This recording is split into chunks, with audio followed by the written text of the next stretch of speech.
은행 점포가 점점 줄어들고 있어요. 뭐 여러 가지 이유가 있어요.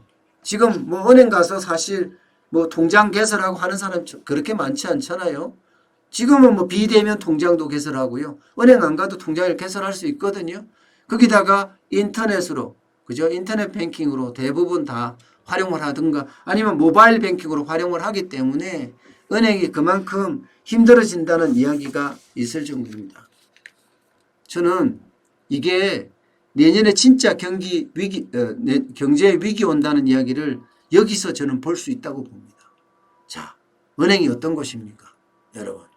은행에도 대한민국에서 그래도 머리 좋다는 사람들 거기 많이 가 있어요. 은행엔 대부분 경제연구소들이 다 있거든요.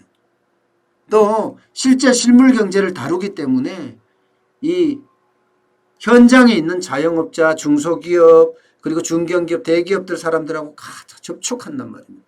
그럼 이 접촉 대면에서 경제에 대한 어떤 정보들을 굉장히 많이 받게 돼요. 그 정보가 머리 좋은 경제연구소 이런 데를 가서 재가공되거든요. 그런데 거기에서 바로 그 은행에서 와, 내년에 진짜 위기 온다 이런 말이 나올 정도면 위기가 오는 거예요. 그래서 은행이 선제적 대응을 하는 겁니다. 은행 점포를 89곳이나 폐쇄할 정도로 말입니다. 내년이 그만큼 어려워지고 있다는 것을 그대로 나타내 주는 증표, 반증일 수 있습니다.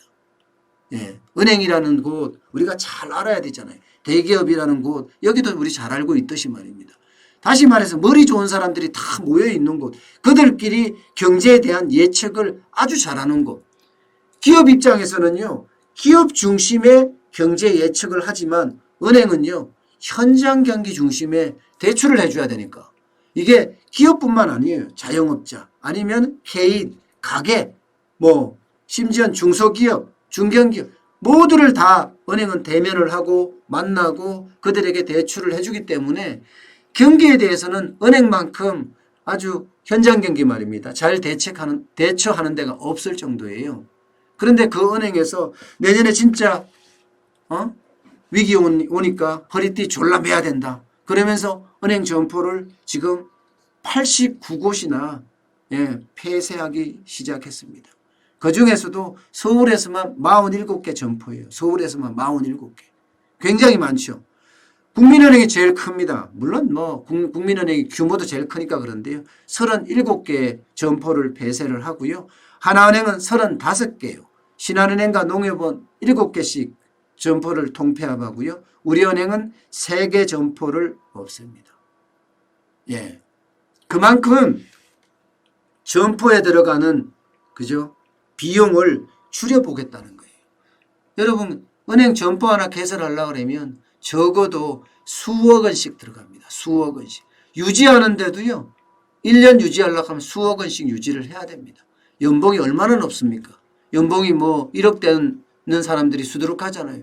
그러니까 점포를 줄여가면서 나름대로 위기에 대응해 가는 것 아닌가 이렇게 생각을 합니다. 지난 6월 말에 국내 은행 점포 수는요. 4,682개였거든요. 그런데 내년 초반 가면 이게 4,500개 안팎으로 줄어들지 않을까 이렇게 예상을 하고 있습니다. 그러면 은행은 어떤 위기를 지금 점치고 있을까요? 첫 번째는요. 은행이 내년에 위기가 온다 하는 점치는 그 첫 번째는요. 경기가 지금보다 더 나빠질 거다 이렇게 예상을 하고 있습니다. 지금 경기가 내년에 정부는 2.4% 성장한다면서 좋아진다고 했는데 그렇지 못하다는 거예요. 내년 경기가 더 나빠질 가능성이 굉장히 크다. 이렇게 예측을 하고 있습니다. 그러면서 두 번째, 금리가 너무 낮잖아요. 지금 기준금리가 1.25%입니다. 제가 어제 대출을 좀 받았습니다. 저도 돈이 많은 사람이 아니니까요. 근데 제가 3.65로 대출을 받았어요. 3.65. 기준금리는 1.5잖아요. 그죠? 1.5인데 제가 받은 것은 기준금리가 1.25인가요? 제가 정확하지 않습니다. 예. 어쨌든 기준금리보다가 2배 되는 금리를 받았습니다. 그런데 이거 자체도 예대 마진이라고 해요. 예금과 대출의 차이를 예대 마진이라고 하는데 예금 금리는 굉장히 싸잖아요. 뭐 지금 1% 금리가 수두룩하니까 대출 금리는 지금 3%가 넘고 4%까지 가는 것도 있고요. 그 차이가 한 2%, 3%, 4% 되는데 그게 예대 마진율이 지금 뚝 떨어졌어요. 기준금리가 떨어지니까. 그러면 은행의 수익이 그만큼 떨어질 수 있잖아요. 이게 두 번째입니다. 두 번째. 세 번째는요. 세 번째는 지금 부동산이에요. 지난 12월 16일 날 부동산 대책을 내놨잖아요. 은행의 주수익 중에 하나가 주택담보대출입니다. 그런데 이 주택담보대출을 하기가 굉장히 어려워졌다. 이렇게 생각을 하는 겁니다. 은행은 벌써 이 세 가지를 경기가 침체되는 거. 그리고 또 하나가 뭐예요? 금리가 지금 뚝뚝 떨어지는 거. 게다가 은행의 주수익원인 주택담보대출을 못하게 되는 거. 이게 은행의 수익원을 다 줄여나가기 때문에 내년에 그만큼 어려워진다. 아마 내년에는요. 올해보다가 순이익이 훨씬 더 떨어질 거다. 이렇게 예상하는 사람들이 굉장히 많습니다. 그렇기 때문에 선제적으로 은행 점포에 대한 통폐합을 단행을 한 겁니다. 은행 점포에 대한 통폐합을 하게 되면요. 기본적으로는 비용이 절감되고 또 경영이 효율화되고 뭐 이런 게 나타나겠죠. 사실 은행은요. 지금까지 확장 전략을 계속 썼거든요. 2015년만 해도 점포 늘리자 이러면서 4,226개에서 5,093개로 늘어날 정도로 확장 전략을 썼었습니다.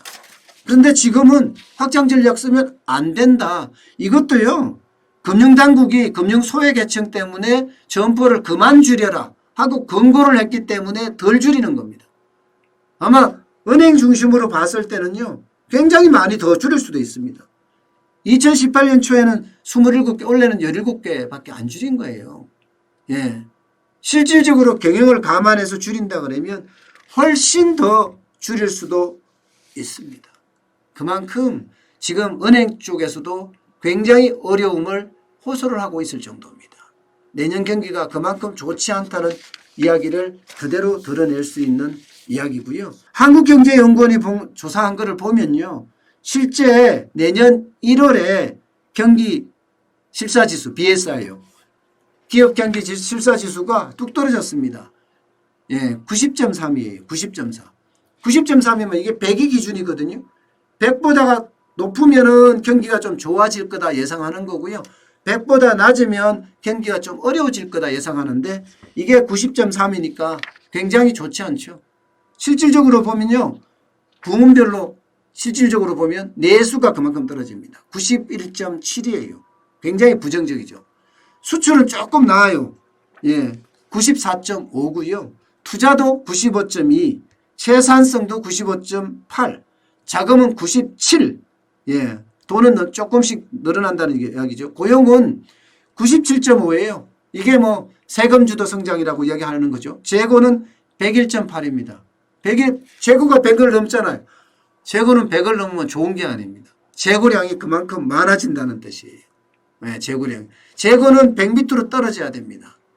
그래야지 재고가 줄어든다는 의미인데 재고도 계속 늘어난다는 이야기니까요. 어쨌든 여러분 올해가 작년보다 굉장히 어렵고 내년은 올해보다가 더 어려워질 가능성이 크다고 하니까 참 경제 쪽에서는 점점 마음이 아파지는 그런 모양새가 되는 것 같습니다.